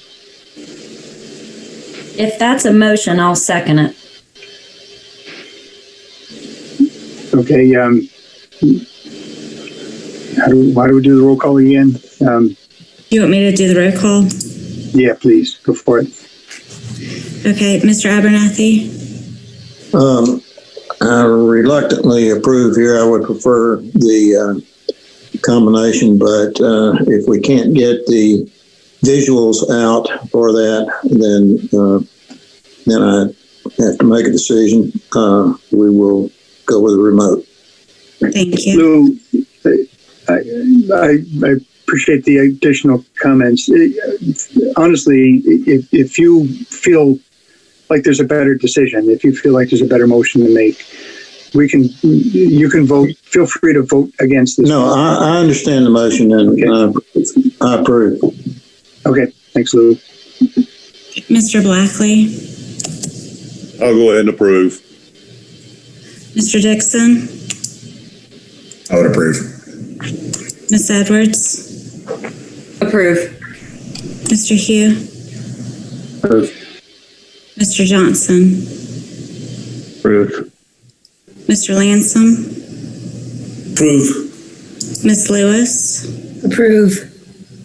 Mr. Phillips, Approve. Ms. Reeves seconded. So Ms. Saunders, Approve. did I miss anyone? Okay, so the motion to approve continuing Zoom meetings was unanimous, correct? For the next two meetings, right? For the next two meetings. Thank you. Thank you very much. Appreciate everybody. Bill, to that end, and based on Andy's request just about the tour, I guess is it worth just asking now if anyone has an abject, they know they're not going to go? Because I mean, it seems like there's some sentiment here about the getting together, which I think is smart, but the tour definitely is a bit of a different animal. I know that I've received some no's for the tour. I've received three emails, and they were all no's because of work-related issues. So that's all. I've not gotten any yeses. Well, you should have gotten a yes from me. Okay, well, I don't know if you emailed me, sir. Okay. So I will mark you down as a yes. So we've got one yes. Anyone else know they are actually going to participate in the tour? If y'all want to raise your hand if you want to participate, I can write you down. I'll stop sharing so we can see each other. Thank you. There we go. Thank you. We only got one. And so I saw Wyatt raise his hand. Was there anybody else? Everybody else? So do we have any flat out? Well, I guess you've received the no's already, probably, right, Dana? I've received yes, 3 no's. Mm-hmm. If you know that you have not responded and you are also voting for no, please either raise your hand now or send Dana a note. I'm one of those slackers. Lose a no, okay. Jim Johnson's a no, okay. And schedule it like maybe a different time. Tuesday morning maybe not work for everybody. Yeah, I would like to go. The timing doesn't work for me, but I would like to do the tour. I'm in a similar boat, but I have a kind of crazy schedule, so I don't expect anyone to change the time for me. But I mean, I think if there was the opportunity, then I would like to go if possible. So for other groups that I've been involved with, we've done doodle polls on what is a good time. First off, Andy, is the time, the date, is that a negotiable at all? I mean, I don't think we ought to do the tour for like 2 people. It's a lot of resources. It's a lot of resources to pull this off. So I don't want to even think about how much money this is costing, but regardless. So if it's really only going to be 2 people, then I think we ought to rethink a time, rethink for something and maybe come up with a better way. I was kind of hopeful to get something sooner rather than later. So as this body is deliberating things, you would have the benefit of that and not have already deliberated and then and then say, oh yeah, there it is. That's what we're looking for. So I was trying to get it as soon as possible. And so I went back and forth with town staff on some different ways. I mean, if it's going to be, if the 22nd is not going to get us anyone, then we're going to have to reschedule. So how about from a standpoint of schedule permitting, who would be interested in going if they could work it out? Because obviously there are 2 different things, convenience and ability to hit the schedule, and then just not wanting to be around people for health reasons. 1, 2, 3, 4, 5, 6, 7, 8. 8. I counted 8 additional hands there. So it sounds like schedule is the blocker, right? So Andy, are there windows of time? Like, I realize you guys we're kind of jumping in the middle of a schedule here. So are there times that are just like no go or? Well, time is, I mean, most days it's usually scheduling. So we have to schedule an additional operator and we have to schedule resources to assist with the tour. So you have to schedule, you have to make sure a vehicle is available and you have to make sure you have an operator. So we probably would need to know at least a week ahead of time. So we have all the resources, and it has to be outside of peak hour. Okay, that was a question. So what do you consider peak hours? Where's the between 9 and 4? So it's really, and the tour probably takes about 3 hours to get the vehicle out and get it back. So we've kind of booked ourselves into a window of the best probably time is 9 a.m. to get it done. Or it's going to be off peak, but like later in the evening. So it's like 4 to 6 and 7 to 9 are out. We can't get vehicles then because they're all revenue trains. So it's either going to have to be in the night or in the middle of the day. And not to volunteer anybody's weekend, but does anything shift around on a potential Saturday? I know that. Well, I mean, then it's a human resource issue. Then we have to find the right maintainers and operators and security people who will volunteer to come in to staff that. So that would be another question. That'd be more complicated, I think. But I'm not saying it's not possible, but we would have to. We would basically probably have to poll our staff to see who would be willing to do it. Okay, so basically, I guess for all intents and purposes, we're looking for a time other than 9 a.m. on a weekday, but a weekday between basically the 23rd and I'm going to say and the 7th, inclusive of the 7th. Our next meeting is on October 7th. So that's a 2-week period of time. We're talking about a weekday and sometime between 9 a.m. and 4 p.m. or. Well, it's actually, we have to have the vehicle back in the yard by 4. So it's got to be so it's really, it's going to take about 3 hours from the vehicle out of the yard to the vehicle into the yard. So it's better to go earlier in the day when they're coming off their morning peak hour than to go late in the day because you're going to be pinched as the vehicles get lined up for afternoon peak hour. So I would recommend to have most flexibility to have it somewhere between 9 and 1 is the better times to get a vehicle and get all the resources on our side. And how much time would you expect that we would all spend on the train? Yeah, so we're not going to be able to do turnbacks. So what that means is it's going to be, you're going to get on where I propose to get on J.W. Clay. That's going to be about a 50-minute ride to I-485. You ride the whole line to the end on the southern side. And then there's a turn back. It's a 15-minute turn back. And then, an hour, 50 minutes or an hour back. So I'm saying it's probably going to be about a 2 to 2.5 hour actual trip time of being on the train. And then, you'll get there. We'll do a song and dance and a dog and pony show for y'all at the beginning. Then get on the train for 50 minutes to an hour. Turn back 15 minutes, another 50. So the whole thing is probably going to be like, of your time is going to be, say, 2.5 hours. Could a Friday be better? I mean, I don't know. Sometimes Fridays people are kind of tapering off at that point from their work week. It might be a little bit easier to get people to adjust their schedules for a Friday. Or more towards, like, if we started at like 11 and so we would get back at 2 or something like that. Kind of an extended lunch hour sort of thing. Yeah. There you go.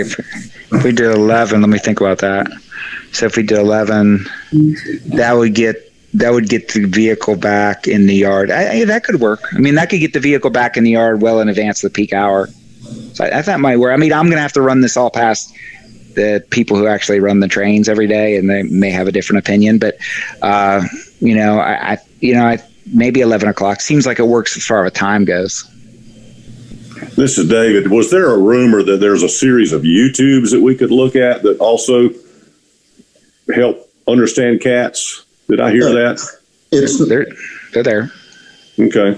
Is there a link, or do we just look on YouTubes of cats? And I don't know. YouTube cats, you'll see a lot of kittens. Yeah. I was gonna say, you're not gonna get the train. I didn't know. Be careful what you get. Specific one. I recently did it and looking for our YouTube, and I just got a lot of kittens. So, which I didn't. But You sure would. I agree. I mean, there's a value. There is a value to actually being on the train, experiencing being on the platform and seeing around. But there are lots of YouTube videos. Sure. Okay. I'll look for those. Links blue line in Google, and look for the YouTubes. Don't mess with the rest of the words. Just look for the ones that are YouTube videos. So I don't know who recommended it. Maybe it was the chairman, but maybe a doodle poll would be the best way to go instead of just kind of throwing a date out there and hopefully it works. So we'll cancel the Tuesday, and then we'll see whatever time it has to work within Dana's schedule. So, and it has to inform, Dana's schedule, your meeting schedule. Oh, okay. I was like, you don't have to do the tour around my schedule. Jay is our designated hitter for going on this tour for staff. No, I mean, said your meeting schedule, your process schedule for this group. That's what I'm saying. Okay. So it has to work with that. Okay. I have 2 suggestions. First off, can everybody that wants to make it send Dana 1 or 2 days that they think they can make it, and then Can we do a doodle poll? Well, yeah, I'm getting there. Getting there. Okay. And then Dana, and we need to really do this quickly, because if the one message that I'm hearing from Andy is that we need to get this completed and the people sign up for the tour or not, basically really, really soon. So in the next day, meaning before we close the business tomorrow, if you could give Dana some feedback of 1 or 2 dates that you think you can make it, if you can make it at all, and then Dana, if you could follow up with a doodle poll of 4 days and times, and we could take a vote from those 4 days and times. Okay. Is that okay, Dana? That is fine. Close of business tomorrow, so Thursday afternoon. I'll get it out by Friday. At some point on Friday, I'll get it out, and I'll have to coordinate with Andy. So we're gonna. I will, as soon as I get those dates, I will send them over to Andy to try to get them all coordinated. Did I hear you all talk about trying to do one on a Friday? Was that like something that was a consensus, or just a couple people? Because there's only a few Fridays left, and we could probably, if we're trying to do the Friday thing, that would be, if we could do a Friday at 11, I don't know which Friday, but maybe that's a starting point. Well, Yeah, you got the 25th or the 2nd, or the only two before. Hold on. I don't want to take this too far because we've already kind of taken an approach of an email by close of business tomorrow and a doodle poll by Friday. And hopefully we'll get enough responses on that doodle poll by Monday, close of business, where we can give Andy some feedback. And just be aware of, if we're basically committing to a date, and Andy's already said we need 1 week in advance. Just be aware that basically counts out the week of the 21st. So, we're starting basically with dates starting on September 28th at the very, very earliest. All right. Any questions on that approach? Outright protests? Okay. Thank you so much for helping us out there, Dana, and I appreciate the comments. All right, what's next? I will go back to the schedule. Hold on 1 second. So I just want to make sure everyone's aware of, obviously we have that new meeting scheduled on the 21st. The Blue Line obviously tour has been canceled and we'll regroup on that. And just want to make sure everyone's mindful that we do have the CATS public meetings coming up. So that's the 24th at 5:30. It will be virtual, that Andy and his team are running. They've been getting, it sounds like, some good response from those Zoom meetings. And so, I want to encourage all of you to participate. I believe I sent it out in the last email, the YouTube, it's a YouTube channel. I believe that you can go to, right, Andy, that you can watch the meeting and you can comment on the meeting for their public engagement. And you will, again, Focus Area 5 is Mosa Matthews. If you want to participate in Focus Area 6, which is CPCC into Union County, that is Focus Area 6, and that is on the 29th of September. So those are the only two additional things that I wanted to bring up. I think we covered everything else quite nicely. Oh, is Carrie's hand up? Dana, just a quick question. How is this being promoted? Is this information on the Town of Matthews website? Is it on Nextdoor? I mean, I have not seen or heard anything in social media about these forums that people might find. So I will double check with Maureen, who is our PIO officer. She knows about these meetings. She is not only in contact with me, but also CATS is doing their own push on not only on social media, but their PIO is coordinating with other PIOs. So tomorrow, Carrie, I will check with Maureen. And I'm just using, I have my head in the sand a lot, but I also spend a lot of time on a computer at times. I haven't seen or heard anything about them other than through our meetings here. Okay. And I hope I'm not representative and that there's a whole lot of other people in town that are aware of it, but we might want to investigate enough to, put a spurt out if we can. Yeah. And I've already sent emails to Maureen. I'll just make sure that she has posted it. So I can double check tomorrow. You can follow us on Twitter, Carrie. Our Twitter feed is blowing up all over on it. Also, Spectrum News has been playing every hour announcements of the YouTube meetings, and we should have, I believe we pushed out Nextdoor announcements in neighborhoods along the corridor. We also sent out tens of thousands of mailers and have done Twitter, Facebook, and Instagram announcements of the meetings. On Twitter, I'm bombing you, Dana. This is our website. I'm bombing you, Carrie. This is our website. Well, you guys you've explained it. I don't Twitter. I don't Facebook. All right. I didn't get a mailer. I don't watch Spectrum News. So that's all I'm saying. But I live on the town website. Does Town of Matthews have it on the front page? I assume not, because it's not a town function, but I can ask Maureen if you will. I got it. Flag it for us. But at least they've explained why I haven't seen it. It's on the town calendar. Oh, it's on the town calendar. Good. Great. Good question, Okay, Carrie. Thank you. I'm done. Thank you. All right. Any closing thoughts? Anything anybody want to bring up before we adjourn? Bill, this is Scott. One quick thing. There was a meeting Monday with Katz Links Silverline regarding Belmont, which is the other end of the spectrum. It happens to be where I live. They've added a Link Silverline overview on YouTube.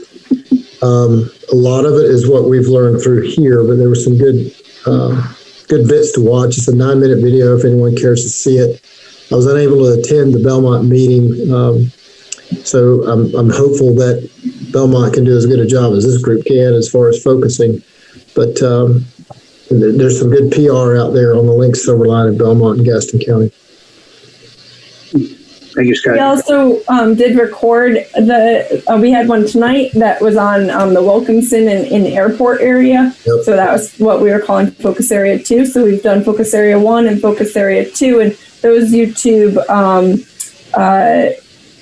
the meetings were recorded, so you can see them on our YouTube channel if you miss anything, but also the links to our overview website and some mapping and commenting tools too, so you can leave comments on various parts of the alignment and learn a little bit more about different options too. Great. I find that helpful because, as we all know, we can't even schedule a tour on on the blue line. It's difficult, but YouTube gives us flexibility on timing. So, thank you for that.